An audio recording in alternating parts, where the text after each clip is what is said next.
Assalamualaikum dan salam saudaraku sayang. Buletin UKAS edisi malam 29 Mei 2021 bersama saya Fidayah Hanan Sahni. Berita utama, seramai 252 lagi individu dari daerah Asajaya menerima suntikan dos pertama vaksin COVID-19 di Pusat Pemberian Vaksin PPV Kompleks Sukan Asajaya pada Sabtu. Menteri Pelancongan Kesenian dan Kebudayaan Sarawak merangkap Ahli Dewan Undangan Negeri Adun Asajaya, Dato' Abdul Karim Rahman Hamzah telah turun padang bagi meninjau proses di PPV berkenaan.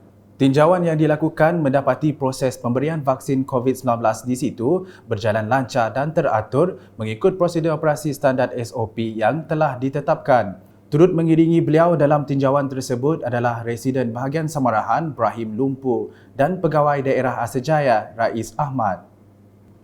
Laporan berikutnya, masyarakat di Miri diingatkan agar sentiasa berwaspada bagi mengelakkan bencana kebakaran akibat musim panas yang bakal menjelang.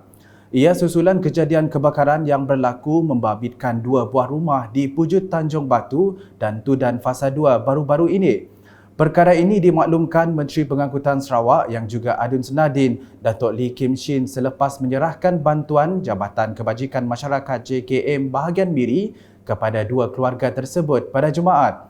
Dalam kejadian kebakaran tempoh hari, 2 buah rumah milik Normah Karta di Jalan Pujut Miri dan Dewi Tugau di Tudan Fasa 2 telah musnah.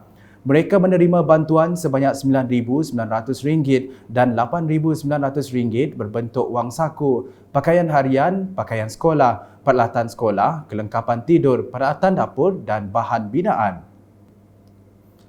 Seterusnya, prihatin dengan musibah yang menimpa sebuah keluarga mangsa serangan buaya, Ahli Parlimen Kota Semarahan, Rubiah Wang, menziarahi keluarga tersebut di Kampung Nai Lama pada Jumaat. Sambil melahirkan rasa sedih terhadap kejadian malang yang menimpa mangsa, beliau turut menyampaikan sumbangan bagi meringankan beban ditanggung keluarga mangsa berkenaan. Mangsa Alistair Rabani berusia 29 tahun dilaporkan hilang pada Rabu lepas dan usaha mencari dan menyelamat SAR digerakkan oleh Jabatan Bomba dan Penyelamat Malaysia serta agensi-agensi lain sejurus menerima laporan kejadian berkenaan. Mayat nelayan malang itu ditemui oleh pasukan SAR berhampiran lokasi kejadian pada Khamis dan dipercayai di Baham Buaya kerana terdapat kesan gigitan pada rusuk sebelah kanan. Insiden serangan buaya di sungai berkenaan merupakan yang ketiga direkodkan sejak awal tahun 2021. Beralih ke berita di Pakan. Ketua Masyarakat dan Ketua Kaum KMKK di daerah itu disaran agar terus aktif menyampaikan maklumat dan melaksanakan norma baharu cara kehidupan di rumah panjang sebagai langkah memutuskan jangkitan COVID-19. Tegas Adun Pakan Tan Sri William Mawan Ikom, budaya kehidupan yang diamalkan di rumah panjang sebelum ini perlu diubah mengikut norma baru untuk mengurangkan jangkitan wabak itu di kawasan pedalaman. Justru katanya sambutan gawai Dayak pada tahun ini perlulah berlandaskan SOP yang diwartakan demi untuk kebaikan diri, keluarga dan masyarakat di Pakan. Semasa menyampaikan amanatnya dalam bengkel Community Policing Pematuhan SOP PKPB daerah Pakan pada Jumaat, Tan Sri Mawan turut menyeru masyarakat untuk mengambil suntikan vaksin mengikut jadual ditetapkan. Seramai 50 orang KMKK dari Dun Pakan menghadiri bengkel berkenaan yang dianjurkan oleh pejabat daerah Pakan bertujuan menerangkan SOP sambutan Hari Gawai di rumah-rumah panjang. Sementara itu, orang ramai di Mukah dinasihatkan untuk tidak melakukan pembelian panik susulan pelaksanaan Perintah Kawalan Pergerakan PKP oleh Kerajaan Negeri bermula Sabtu 29 Mei hingga 11 Jun depan. Menurut Residen Bahagian Mukah merangkap Pengerusi Jawatan Kuasa Bencana Bahagian Mukah, Hamdiah Bakir, pembelian panik dikuatiri akan menyebabkan penularan wabak COVID-19 kerana orang ramai bersesak-sesak di pasaraya untuk membeli barangan harian. Tegasnya sekiranya kes meningkat, petugas kesihatan tidak dapat menumpu kepada pemberian vaksin kerana terpaksa memfokuskan kepada menjejaki kontak kes positif dan rutin rawatan bagi kes pesakit COVID-19. Sehubungan itu, beliau berharap semua pihak terus memainkan peranan dalam memastikan pematuhan SOP di kalangan rakyat diperketatkan demi membendung penularan pandemik itu dari terus merebak khususnya di Mukah. Sementara itu, Ketua Balai Polis Daerah Mukah DSP Muhammad Rizal Alias berkata, sepasukan task force dari Balai Polis Mukah yang diketuai oleh KPB Mukah telah bergerak ke Pasaraya Utama di Mukah pada Jumaat bagi melakukan pemantauan bersama dengan pasukan pemantau KPDNHEP bahagian Mukah. Manakala di Dalat, program Community Empowerment diteruskan di daerah Dalat dalam memberi kesedaran dan peringatan kepada penduduk terutama penghuni rumah panjang berkaitan SOP yang telah ditetapkan menjelang sambutan Hari Gawai. Sebanyak 5 agensi iaitu Pejabat Daerah Dalat, PDRM, Jabatan Kesihatan Daerah Dalat, Jabatan Penerangan Daerah Dalat dan UKAS menjayakan program tersebut yang diadakan di Dewan SK Sen Luke Nanga Bau Dalat pada Khamis. Penekanan lebih tertumpu kepada memperingatkan tuai rumah dan penghulu agar sentiasa memantau pergerakan anak buah mereka dan memastikan garis panduan SOP perayaan Hari Gawai dipatuhi.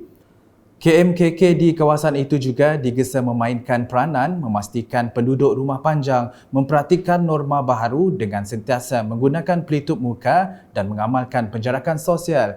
Ini termasuk memaklumkan kepada anak dan saudara mara yang berada di luar kawasan atau di bandar untuk tidak balik ke rumah panjang semasa perayaan kali ini untuk keselamatan bersama.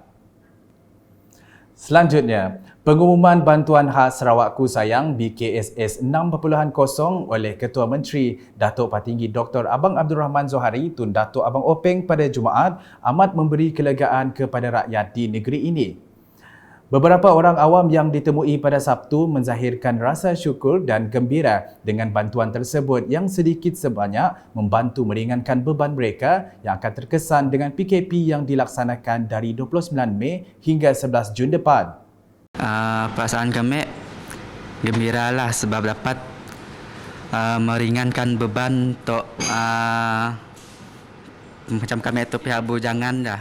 So ya pun bersyukur atas apa yang diberi oleh kerajaan. Alhamdulillah, syukur ia dapat mengurangkan bebanan kami orang sebagai masyarakat. Terima kasih Kerajaan Negeri Sarawak. Okay, kami bersyukurlah dengan pemberian bantuan BKSS 6.0 daripada Ketua Menteri. Memang membantulah untuk terutamanya kepada isi rumah dan kami berterima kasihlah dengan Kerajaan Negeri Sarawak. Kami rasa macam happy lah, syukur sebab dengan bantuan tu kami dapat tolong family mate sikit daripada family mate nak ada pencen, kami dapat tolong sikit dari bantuannya tu.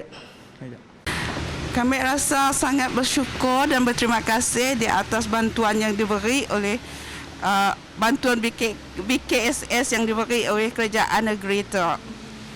Ia sedikit sebanyak dapat membantu time PKP itu, especially golongan 40 macam kami tu lah. And last, terima kasih Kerajaan Negeri. Sekian edisi malam bersama saya Fidayah Hanan Sahni dan kru penerbitan.